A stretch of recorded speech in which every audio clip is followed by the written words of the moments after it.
It's fight night for President Trump. He's heading to UFC 314 tonight, while his administration battled with Iran today, holding nuclear deal talks with the #1 state sponsor of terror that were, quote, very positive and constructive, with more negotiations set for next week. The meeting comes as the White House continues to trade blows with China over tariffs, while the administration says phones are, quote, ringing off the hook as other countries look to make deals with the United States. Lucas Tomlinson is live at the White House tonight with the latest. Hi, Lucas. Well, good evening, Alicia. President Trump on his way to the big fight in Miami. If he leaves early, he can catch the last few innings of the Washington Nationals-Marlins game down there. Now, here was President Trump aboard Air Force One talking about those tariffs on China.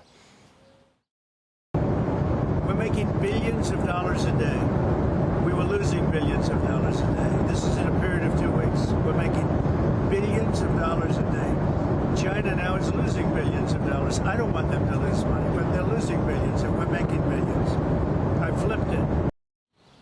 Now, White House officials say they've heard from dozens of countries trying to negotiate new trade deals. Trump says he's close to some of them. Some have offered concessions. 2 are firing back. Then there's Mexico. No retaliation planned. Now, if you're in the market for a new smartphone, Alicia, or a panel, you're in luck. Late last night, the Trump administration said it would be exempting smartphones, tablets, and other electronics, seen as a win for Apple, who makes a lot of them. Apple CEO Tim Cook personally donated $1 million to Trump's inaugural committee back in January. Now, fresh off talks with Vladimir Putin in Moscow, President Trump's special envoy Steve Witkoff just wrapped up talks with Iranian officials in Oman. It's the first time in 10 years the U.S. and Iran have sat down for negotiations. Iran's foreign minister called the talks constructive and promising. We then saw similar language from Witkoff in a White House statement which said, quote, the discussions were positive and constructive.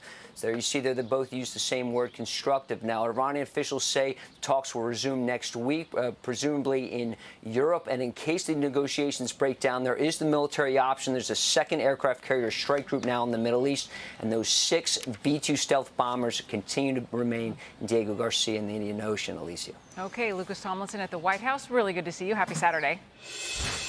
Okay, Joey, before we get started here, I do want to bring up something that the Iranian Minister of Foreign Affairs said, saying, quote, both sides, including the Americans, have said that their goal is also to reach an agreement in the shortest possible time. However, that will certainly not be an easy task.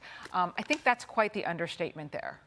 Yeah, I think Trump comes in and it's a different set of rules. I think the biggest headline in all this is that Iran is really facing sitting down with the United States. And that is a political win for President Trump, regardless of where their nuclear program is or isn't or where it's headed. We can talk about the JCPOA and the other 5 countries that are still involved in that, the fact that the United States pulled out of it, and in doing so with President Trump, put much harsher sanctions on Iran. Some of that kind of got lighter under President Biden, and now it's back. Iran knows that their economy isn't doing well. They want a nuclear weapon, they say, to these negotiations to defend themselves, but then they say to the region to destroy Israel. And as long as that's their narrative, it isn't going to be allowed. And so their entire posture towards the Middle East and Israel would have to change for any type of deal to happen. And I don't know if that's possible for a regime that controls their entire people by fear and keeps the friends they have with that type of rhetoric. And so I think the idea that President Trump may end up using military force, maybe through Israel as a proxy, is probably just as real today or more real today than it's ever been. Yeah, no kidding. And Lisa, you know, Iran in particular, they have this, or the Islamic Republic has this hate/fear over President Trump that really cannot be overstated. You know, their nuclear program is advancing so quickly, but this is a country also that the United States thwarted an assassination attempt against him. And now they're at this negotiating table. That's remarkable. Yeah. But, you know, President Trump took out Qasem Soleimani. Right. So They're mad. He sent the message, right? I mean, look, I think what is so funny is that we were told in 2016 that President Trump couldn't be trusted with the nuclear codes. And he turned out and is one of the best foreign policy presidents we have ever had because he sees the world so clearly. You know, there's that statement, show me your friends and I'll show you who you are. For whatever reason, the Biden administration and Obama have this weird relationship with Iran. They might as well have sent a friendship bracelet to the supreme leader. They try to coddle Iran. Somehow that would normalize their behavior. President Trump realizes when you're dealing with people like Iran, when you're dealing with countries and leaders like in Iran, you have to be tough. They have to fear you.